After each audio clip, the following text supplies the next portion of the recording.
Excellent. So shall we move on? Helen Powell, Stoke Lodge. Hi, thank you. I'll just pick up on the second of those questions, please. And thank you very much for the confirmation that officers were acting on the instructions of the executive in the actions that were taken around the litigation that's ongoing in relation to Stoke Lodge. However, it is unlawful for the executive to interfere in matters decided by the Public Rights of Way and Greens Committee, and thousands of pounds have been spent on barristers' fees trying to overturn their decision. So please could we be told which member or members of the executive is or are taking responsibility for giving those instructions? I'm happy to respond. I'm afraid I can't answer that question, Helen. But just to say, in terms of the position, I don't think the administration has made any secret of its approach around this, that it has, as in its capacity as landowner, not supported the TVG. So that, as you know, it's been an ongoing process for some time. It's not a new development, and they've not made no secret of that. So it isn't really a changing position. It's been the position for quite some years, and certainly since this administration has been involved.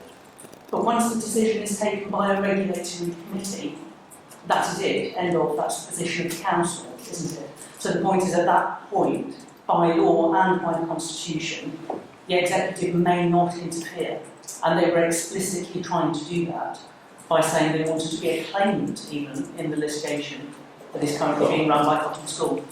Understood. I mean, you say that, so they made that was their clear position, and I mean the committee has made that decision before, and it has been previously overruled, hasn't it, in the legal process? But the council did not attempt to litigate itself in that previous process. It was bound by the decision of the council, and it defended the committee's decision to register the land in the previous judicial review. So what is novel here is members of the executive attempting to undermine and overturn a decision that was properly taken by a fully delegated regulatory committee. That's the problem we have, because it was left to the community to point out to officers in the council that that was unconstitutional and against the law. Yeah, there are regulations and the Constitution that say that cannot happen. So as you say in your paper, the judge found as he did, and it was clear that he didn't feel that the council could do that. So that's understood. So that was a legal ruling by the judge, wasn't it? So the judge couldn't be represented in two capacities. So that's accepted.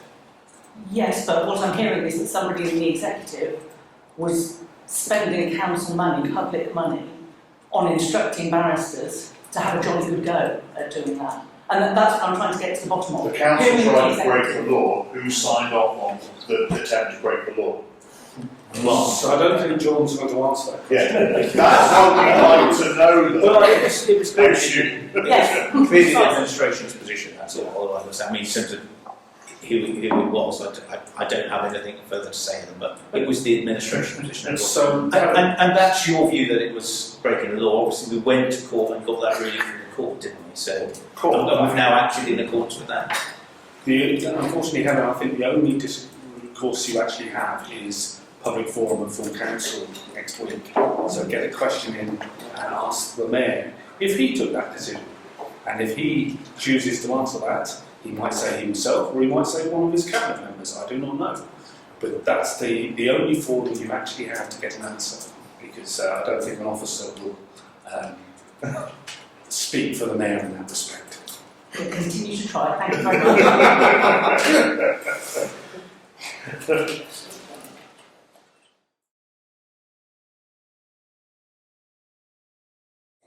So I'd like to move on to statements. And the first statement is from Felicity Pine. Do you want me to read it out? Well, you can speak to your statement. You've got a minute or so if you'd like to summarise it. That'd be great. No, it's a very short statement and I'm happy to read it out. Thank you for the time.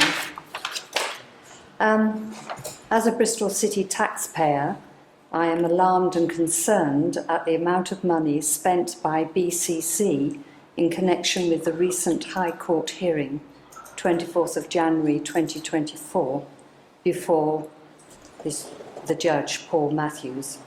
As I was an observer at the all-day hearing, it was very clear to me, almost from the outset, that the judge did not buy the arguments that the council could act in two capacities, or in his witty words, that Bristol City Council isn't an amoeba that can split itself in two.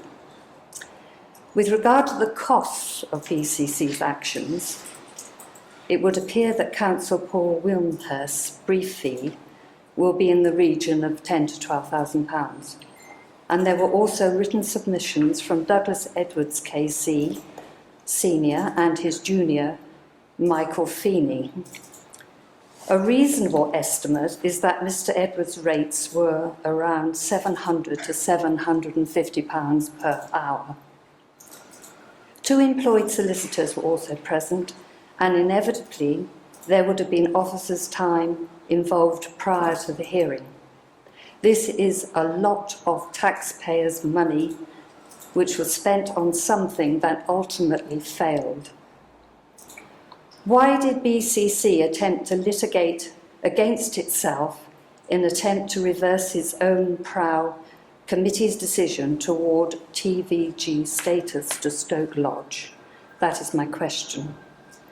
A perusal of BCC's accounts reveals that Stoke Lodge is not even recognised as an educational asset because of the length of the lease, 125 years to Cotton School.